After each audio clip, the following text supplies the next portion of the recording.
ইতিহাস ঐতিহ্যের অবিচ্ছেদ্য অংশ গোপালগঞ্জ আমাদের বাঙালির মুক্তি সংগ্রামের অবিসংবাদিত প্রাণ পুরুষ শেখ মুজিবুর রহমান থেকে শুরু করে সাংবাদিক ও বামপন্থী রাজনৈতিক নেতা নির্মল সেন, ইতিহাসবিদ রমেশ চন্দ্র মজুমদার, মতুয়া সম্প্রদায়ের হরিচাঁদ ঠাকুর থেকে শুরু করে বাংলাদেশ জাতীয় ক্রিকেট দলের রকিবুল হাসান, সঙ্গীত শিল্পী ফিরোজা বেগম, চলচ্চিত্র পরিচালক কাজী হায়াত থেকে শুরু করে অনেক জ্ঞানীগুণী ব্যক্তি এই মধুমতির তীর বিধৌত এই গোপালগঞ্জে জন্মগ্রহণ করেছে।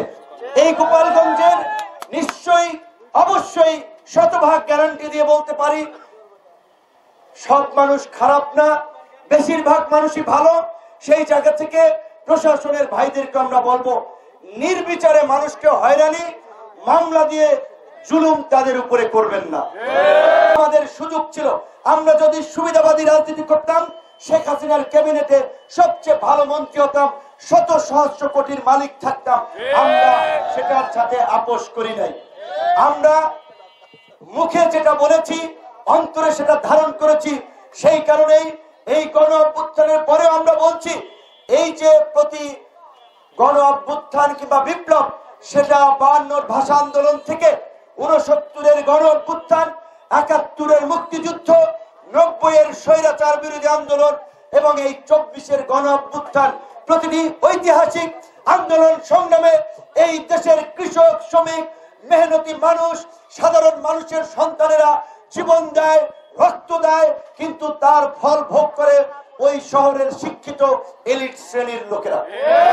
সেই জন্য আমরা বলেছি রাজনীতিকে জনগণের কাছে নিয়ে যেতে হবে, রাজনীতিকে জনগণের কাছে দায়বদ্ধ করতে হবে। তাই আপনাদেরকেও জনগণের প্রতিনিধিদেরকে নেতা বানাতে হবে। আপনাদের সামনে সুযোগ এসেছে, আগামীতে জাতীয় সংসদ নির্বাচন হবে। সেই নির্বাচনে আমি বলবো না গণ অধিকার পরিষদের প্রার্থীরাই দুধে ধোয়া তুলসী পাতা। যারা ভালো কাজ করে, যারা ভালো কিছু করতে চায় তাদেরকে এমপি বানান, তাদেরকে নেতা বানান। এলাকার উন্নয়ন হবে, দেশের উন্নয়ন হবে, এলাকা ভালো থাকবে, দেশ ভালো থাকবে। আমরা সে ধরনের ইতিবাচক রাজনীতি এই দেশে প্রতিষ্ঠা করতে চাই। সেই কারণে আমরা বলছি এই গণ অভ্যুত্থানের পরে শুধুমাত্র একটা নির্বাচন হলেই দেশের চেহারা বদলে যাবে না, জনগণের আকাঙ্ক্ষা পূরণ হবে না। জনগণের যে রাষ্ট্র প্রতিষ্ঠার যে জন আকাঙ্ক্ষা, সেই আকাঙ্ক্ষার বাস্তবায়নে রাষ্ট্র সংস্কার করতে হবে, রাষ্ট্র ব্যবস্থার পরিবর্তন করতে হবে। পুলিশ সহ আইন শৃঙ্খলা বাহিনী, জনপ্রশাসনকে রাজনৈতিক দলগুলো যেন তাদের দলীয় বাহিনীতে পরিণত করতে না পারে, দলীয় স্বার্থে ব্যবহার করতে না পারে, সেজন্য তাদের নিয়োগ পদোন্নতির বিভিন্ন প্রক্রিয়ায় সংস্কার এনে তাদেরকে একটা জনবান্ধব প্রতিষ্ঠানে পরিণত করতে হবে। রাজনীতিবিদরা যেন ক্ষমতার অপব্যবহার করে, ধরাকে সরা জ্ঞান মনে না করে।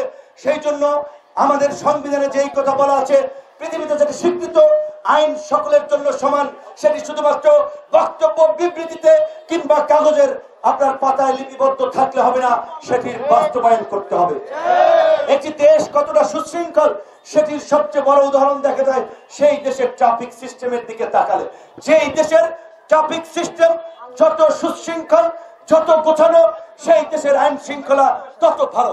কাজে আজকে আমাদের দেশের আইন শৃঙ্খলা পরিস্থিতি নিয়ে সবাই কথা বলছেন, কিন্তু গত 1 বছরেও খুব বেশি সিস্টেমের উন্নতি কিন্তু আমরা দেখি নাই।